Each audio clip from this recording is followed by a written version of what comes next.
Korang tahu tak, dalam masa beberapa jam je hidup korang boleh musnah hanya sebab telefon bimbit.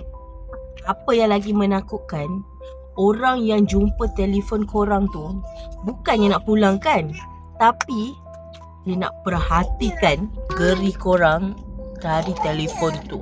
Ngeri kan? So, inilah dia cerita thriller Korea yang bertajuk Unlock. Korang boleh tengok dekat Netflix.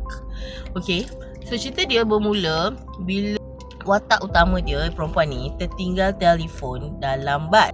Telefon dia tadi tu telah dijumpai oleh seorang lelaki psikopat.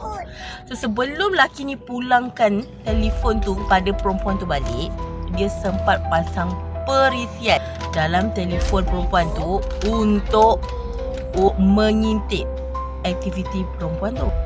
So bermula dari situ, penjenayah ni mengintip setiap gerak kat mana dia tinggal, perbualan rahsia dia, kawan-kawan dia, semua dia tahu, dan dia mula nak hancurkan hidup perempuan satu persatu dengan cara yang halus dan kejam. Apa yang membuatkan filem ni lebih seram adalah inilah realiti sekarang. Kita usung telefon kita 24 jam dan semua details termasuk account, termasuk tempat tinggal, everything in telefon.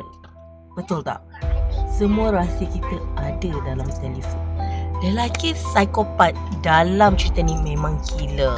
Muka dia nampak tenang, tapi di sebalik ketenangan itu, dia adalah seorang yang kejam.